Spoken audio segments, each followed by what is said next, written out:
కూటమిలో విభేదాలు జనసేన బయటకొచ్చేనా? దీనిపై ఈరోజు వీడియో చూసే ముందు ఈ వీడియో మరో 10 మందికి వెళ్ళాలి అంటే మీరు చేసే ఒక లైక్ నాకు ఎంతో అవసరం. ప్లీజ్ ఫ్రెండ్స్, ఒక లైక్ చేసి మన ఛానల్ని సబ్స్క్రైబ్ చేసుకుంటారని ఆశిస్తున్నాను. అలాగే ఈ వీడియో గురించి మీరేమనుకుంటున్నారో కామెంట్లో తెలియజేయండి. ఇంకా ఏమాత్రం లేట్ చేయకుండా వీడియోలోకి వెళ్దాం.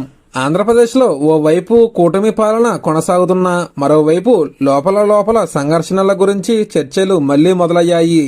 టీడీపీ, జనసేన, బీజేపీ కలిసి ఏర్పడిన ఈ కూటమి 164 స్థానాలలో అధికారంలోకి వచ్చిన ఐక్యతపై ప్రశ్నలు ఇంకా కొనసాగుతున్నాయి. ముఖ్యంగా సుపరిపాలనకు తొలి అడుగు కార్యక్రమంలో టీడీపీ ఎమ్మెల్యేలు మాత్రమే పాల్గొనడం, ఇతర పార్టీ ఎమ్మెల్యేలు దూరంగా ఉండడం గ్యాప్ ఉన్నట్లే కనిపిస్తోంది.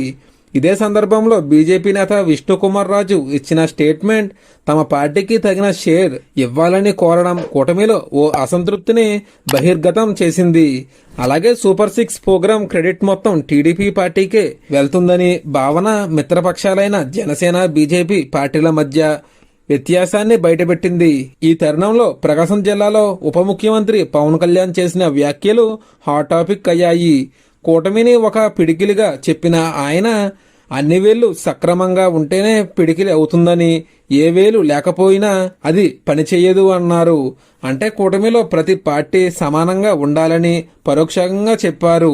చివరగా చంద్రబాబు అరెస్ట్ సమయంలో జనసేన నేతలు స్పందించగా తానే వారిని సర్ది చెప్పానని పవన్ చెప్పిన సంగతి ఇప్పుడు కొత్త చర్చకు దారితీస్తోంది. ఆయన్ను ఫుల్ సపోర్ట్ ఎందుకు చేశానో ఇప్పటికీ వివరిస్తున్న పవన్ మాటలు కూటమి భవిష్యత్తును ప్రభావితం చేస్తున్నాయనే అంచనా వ్యక్తమవుతుంది. ఇది ఫ్రెండ్స్ ఈరోజు video. Thank you for watching.